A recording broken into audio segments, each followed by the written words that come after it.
السلام علیکم ورحمۃ اللہ تعالی وبرکاتہ۔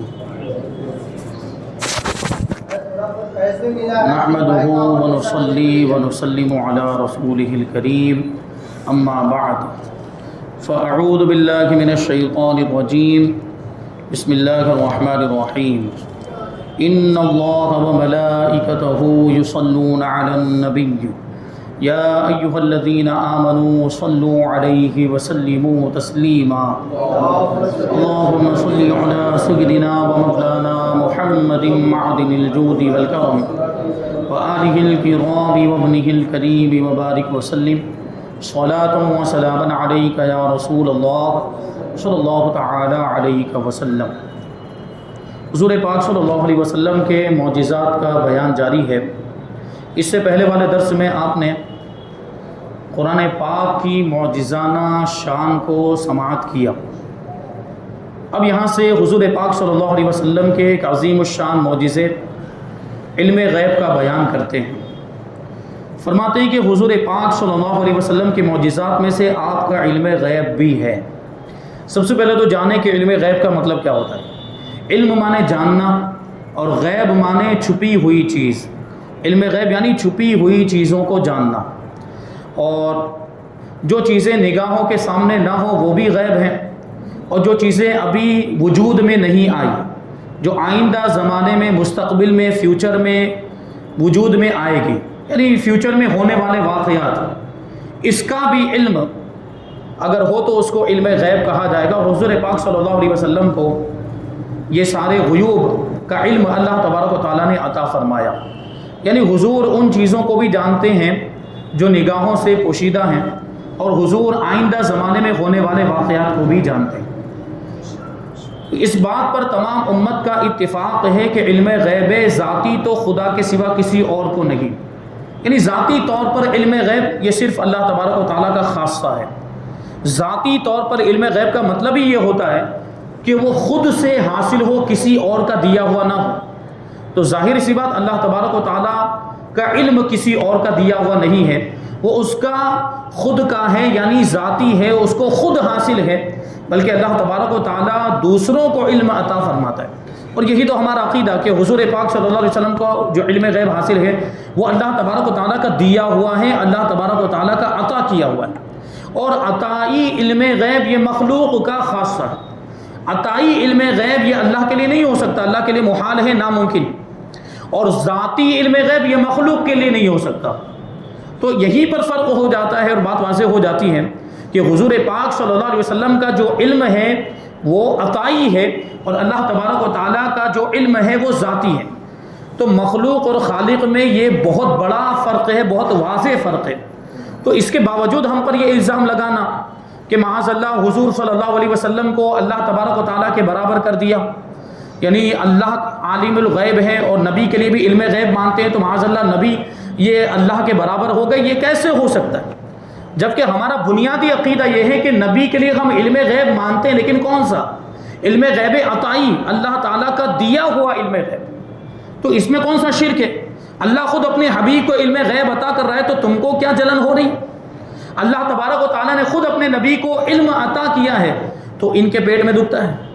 اور ہمارے نبی صلی اللہ علیہ وسلم کا علم غیب قرآن سے بھی ثابت ہے اور حدیثوں سے بھی ثابت ہے۔ اور یہ لوگ بھی تو آئے دن اس طرح کے واقعات شیئر بھی کرتے ہیں۔ جیسے ابھی ایک بہت بات چل رہی ہے کہ مکہ مدینہ میں جو ہے کہ بہت زیادہ بارش ہو رہی ہے، مکہ میں بھی اور مدینہ میں بھی بہت زیادہ بارش، اور وہ ریگستانی علاقہ ہے، ابھی وہاں ہریالی ہو گئی، وہاں وہ گھاس اگنے لگ گئی اور درخت اگنے لگ گئے، کہ جبکہ وہ ریگستانی علاقے میں جو ہے کہ جلدی سے یہ اس طرح کی ہریالی اگتی نہیں ہے، اور اس کے فوٹوز بھی وائرل ہو رہے ہیں، اور اس پہ لکھا جا رہا ہے باقاعدہ، یہ غیروں کی طرف سے بھی اس کو پھیلایا جا رہا ہے، اور اس پہ لکھا جا رہا ہے کہ یہ قیامت کی نشانی ہے۔ حضور پاک صلی اللہ علیہ وسلم نے ارشاد فرمایا کہ قیامت کے قریب میں یہ عرب کے اندر نہریں ہوں گی، باغات ہوں گے، درخت اگیں گے، کثرت کے ساتھ درخت اگیں گے۔ تو یہ سب ہو رہا ہے، یہ حضور پاک صلی اللہ علیہ وسلم کی ہوئی پیشن گوئی جو حضور نے 1450 سال پہلے ارشاد فرما دیا تھا، وہ اب ظاہر ہو رہا ہے۔ تو یہ حضور کا علم غیب نہیں تو اور کیا ہے؟ یہ حضور کا علم غیب نہیں ہے تو اور کیا؟ یعنی علم غیب تو ماننا ہی پڑے گا ان لوگوں کو۔ اب سوال آ جاتا ہے کہ علم غیب عطائی یا ذاتی، تو ہم تو بار بار کہتے آئے، ہماری کتابوں کے اندر لکھا ہے کہ حضور پاک صلی اللہ علیہ وسلم کا جو علم غیب ہے وہ عطائی ہے، عطائی ہے، عطائی ہے۔ ہم نے ذاتی کبھی کہا ہی نہیں، تو اللہ کے برابر کہنے کی بات ہی نہیں آتی۔ تو یہ ہم پر جو یہ لگاتے ہیں الزام، یہ سراسر تہمت ہے، جھوٹا الزام۔ تو اللہ تبارک و تعالیٰ کا جو علم ہے وہ ذاتی ہے، اور اس کے سوا علم غیب ذاتی کسی اور کو حاصل نہیں، مگر اللہ تبارک و تعالیٰ اپنے برگزیدہ بندوں یعنی اپنے نبیوں رسولوں وغیرہ کو علم غیب عطا فرماتا ہے، اور یہ علم غیب عطائی کہلاتا ہے۔ قرآن مجید سے ثابت ہے کہ اللہ تبارک و تعالیٰ اپنے محبوب بندوں کو علم غیب عطا فرماتا ہے۔ قرآن مجید میں ہے، اللہ تعالیٰ ارشاد فرماتا ہے عالم الغیب فلا یظہر علی غیبہ احدا الا من ارتضی من رسول۔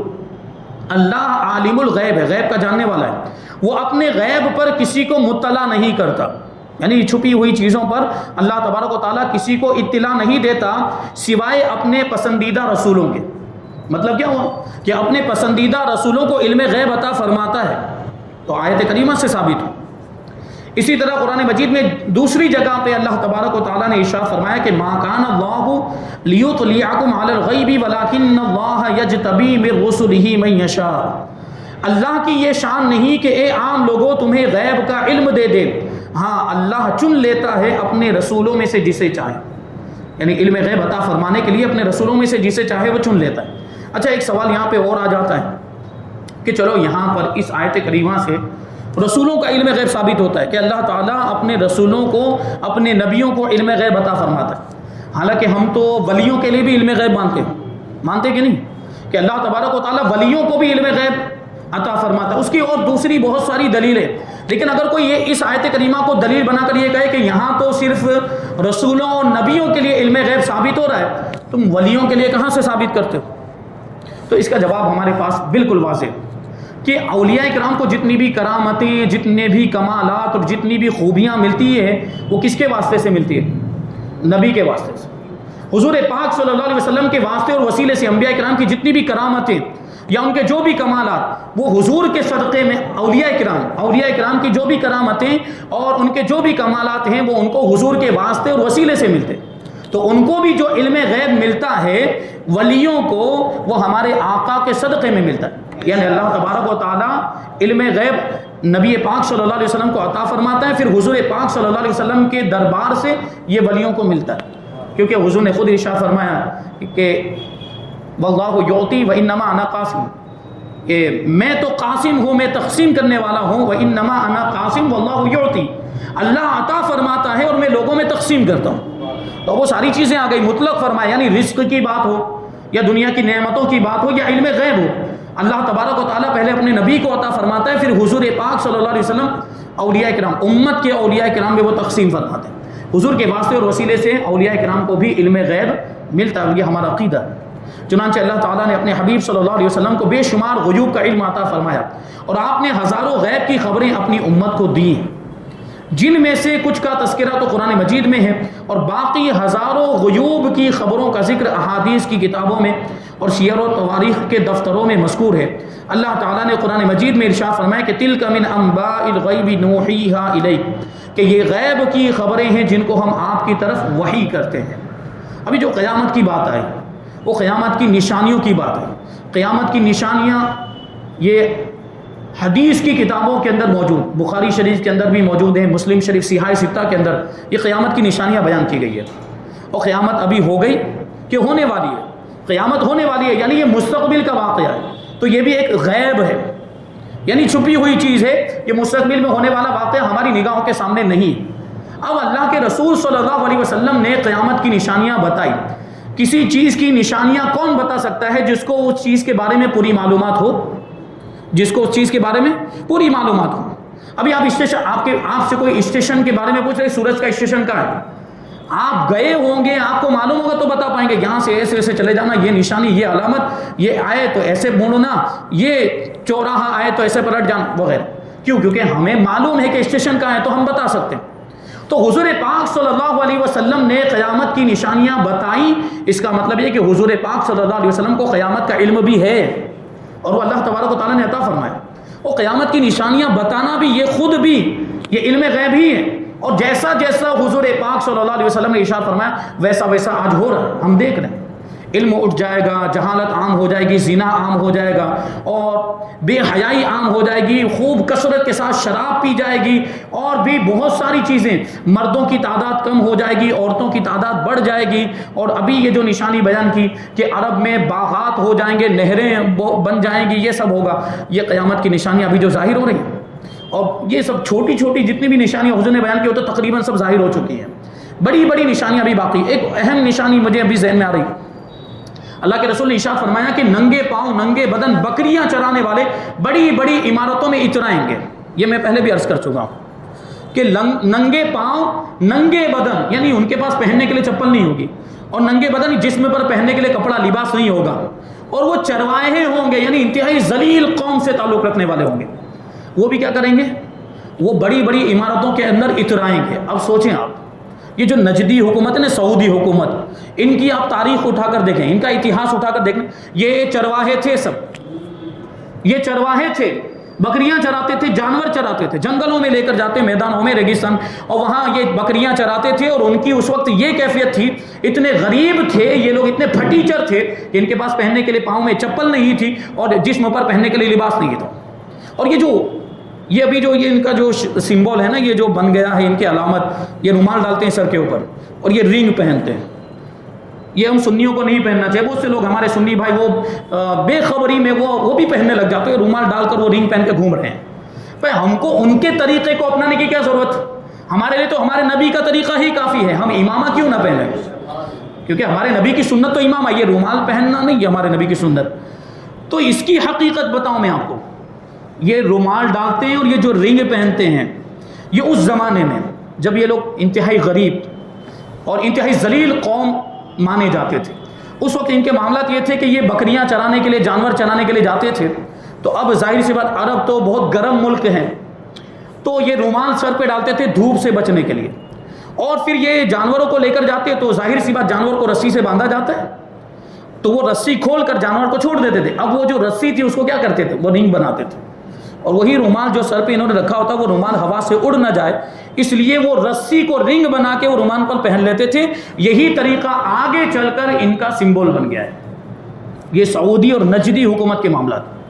یہ ایک زمانے میں چرواہے تھے اور ان کے یہی معاملات، اللہ کے رسول صلی اللہ علیہ وسلم نے ان کے بارے میں ارشاد فرما دیا کہ ایک وقت ایسا آئے گا قیامت کے قریب میں کہ یہ چرواہے ننگے پاؤں ننگے بدن بڑی بڑی عمارتوں کے اندر اترائیں گے۔ آج بتاؤ سب سے بڑی عمارت کس کے پاس ہے؟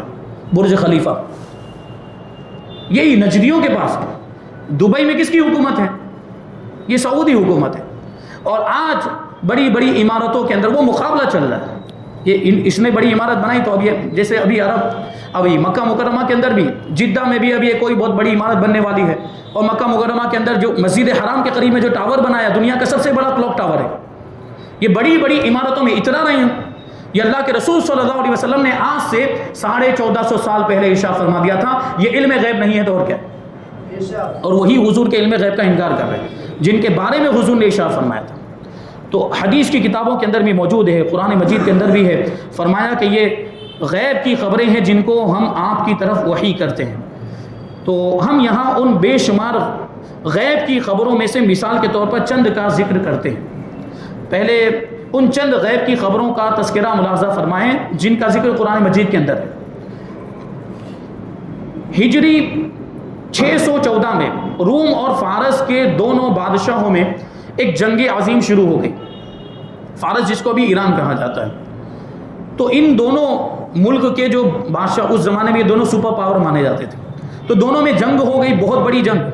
26,000 یہودیوں نے بادشاہ فارس کے لشکر میں شامل ہو کر 60,000 عیسائیوں کا قتل عام کیا، یہاں تک کہ عیسوی، وہ ہجری نہیں، اوپر بھی عیسوی ہی تھا، 614 عیسوی، کیونکہ ہجری تو حضور پاک صلی اللہ علیہ وسلم نے جب مدینہ منورہ ہجرت فرمائے مکہ مکرمہ سے، تب سے یہ سال شروع ہوا ہے۔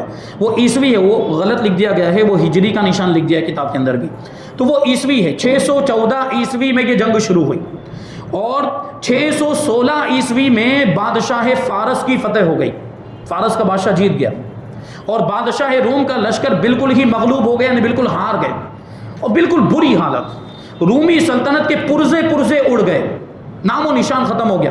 اور بادشاہ روم اہل کتاب اور مذہباً عیسائی تھا.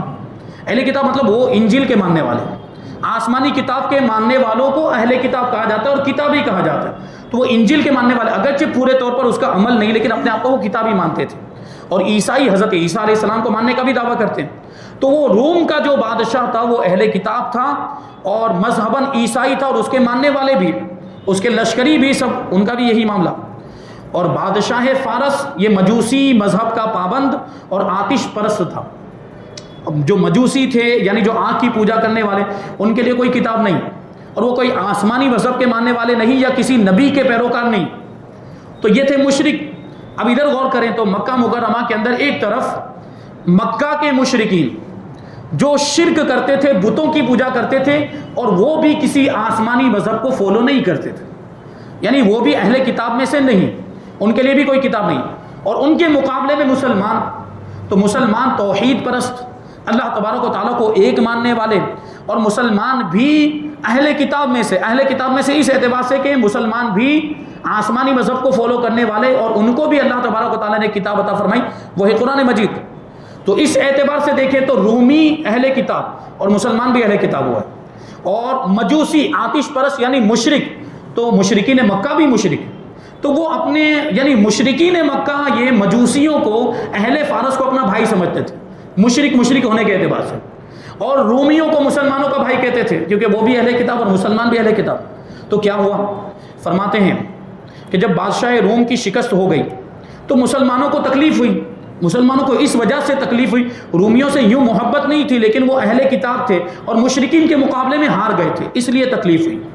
اور کفار کو انتہائی شادمانی اور خوشی ہوئی، کفار خوشیاں منانے لگے. چنانچہ کفار نے مسلمانوں کو طعنہ دیا اور کہنے لگے کہ تم اور نصارہ یعنی عیسائی اہل کتاب ہو، مسلمان بھی اہل کتاب اور عیسائی بھی اہل کتاب، اور ہم اور اہل فارس بے کتاب ہیں. مشرکین کہتے ہیں کہ ہمارے پاس بھی کوئی کتاب نہیں ہے اور فارس کے رہنے والوں کے پاس بھی کوئی کتاب نہیں. تو جس طرح ہمارے بھائی تمہارے بھائیوں پر فتح یاب ہو کر غالب آ گئے، اسی طرح ہم بھی ایک دن تم لوگوں پر غالب آ جائیں گے. ان لوگوں نے یہ طعنہ دیا تھا. کفار کے ان طعنوں سے مسلمانوں کو اور زیادہ رنج اور صدمہ ہوا. اس وقت رومیوں کی یہ افسوسناک حالت تھی کہ وہ اپنے مشرقی مقبوضات کا ایک ایک چپا کھو چکے تھے.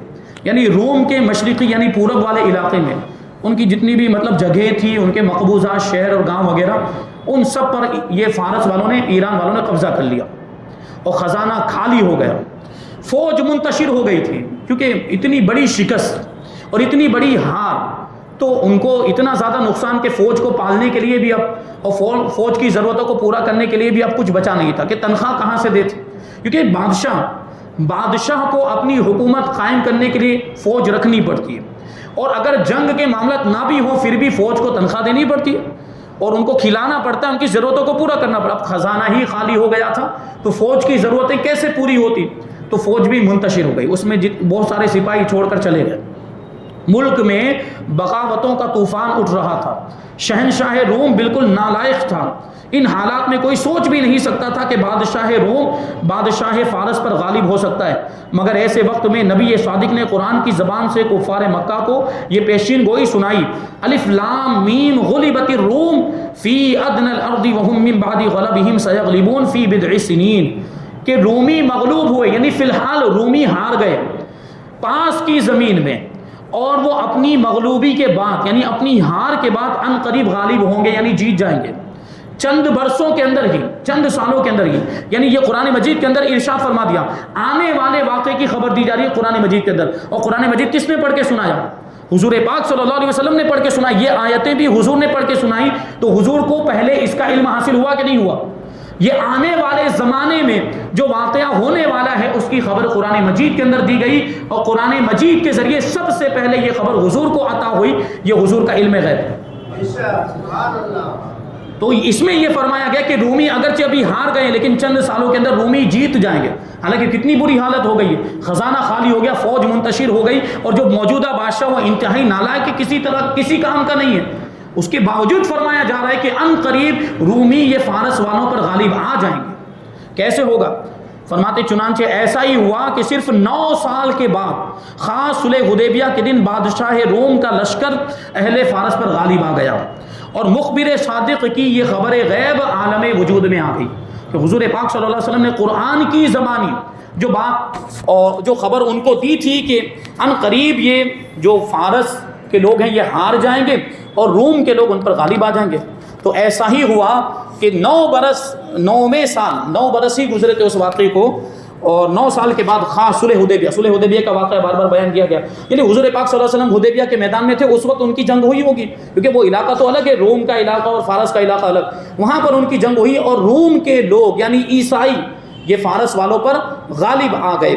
اور پھر یہ مسلمانوں کے لیے ایک اچھی خبر تھی اس اعتبار سے کہ وہ اہل کتاب تھے، اور مسلمانوں نے پھر یہ اللہ تبارک و تعالیٰ کی جانب سے جو خبر دی گئی تھی تو اس کی وجہ سے ان کے ایمان میں اور مضبوطی آ گئی، اور پھر یہ بھی کہ اللہ تبارک و تعالیٰ نے جس طریقے سے ان کی مدد فرمائی اللہ تعالیٰ ان قریب ہماری بھی مدد فرمائے گا۔ اور پھر ہوا بھی یہی کہ جب مدینہ منورہ ہجرت کر کے تشریف لائے حضور پاک صلی اللہ علیہ وسلم اور مسلمان، جنگ بدر ہوئی، جنگیں ہوئی، اور پھر جنگوں کا سلسلہ یہاں تک کہ ہجری 8 میں مکہ مکرمہ فتح ہو گیا، تو وہ مسلمان جو ستائے گئے تھے اور ان کو اپنا وطن چھوڑنے پر مجبور کر دیا گیا تھا، وہ اب دیکھیے فاتحانہ شان کے ساتھ مکہ مکرمہ میں داخل ہو رہے ہیں۔ تو یہ ساری باتیں بھی انشاءاللہ یہ آئندہ درس میں شامل کریں گے کہ ہجرت کے بعد قریش کی تباہی کیسے ہوئی، اور اس کے بارے میں قرآن میں کیا فرمایا گیا کہ قریش نے، کفار مکہ نے مسلمانوں کو مجبور کر دیا تھا مکہ مکرمہ چھوڑنے پر، اپنا وطن چھوڑنے پر، پھر اللہ تبارک و تعالیٰ نے ان کو فتح کی خوشخبری دی، بشارت دی، اور جنگ بدر میں جو فتح ہوئی تو اس کے بھی تعلق سے پہلے ہی سے بتا دیا گیا تھا قرآن مجید کے اندر۔ تو وہ ساری باتیں انشاءاللہ ہم آئندہ درس میں شامل کریں گے۔ اللہ تبارک و تعالیٰ کی بارگاہ میں دعا ہے کہ جو کچھ بھی بیان ہوا اس پر ہم سب کو عمل کرنے کی توفیق عطا فرمائے، حضور پاک صلی اللہ علیہ وسلم کی سچی پکی محبت ہم سب کے دلوں میں پیدا فرمائے، مذہب اہل سنت و جماعت مسلک اعلیٰ حضرت ہم سب کو قائم و دائم رکھے، اور اسی پر ہم سب کا خاتمہ فرمائے۔ وما علینا الا البلاغ۔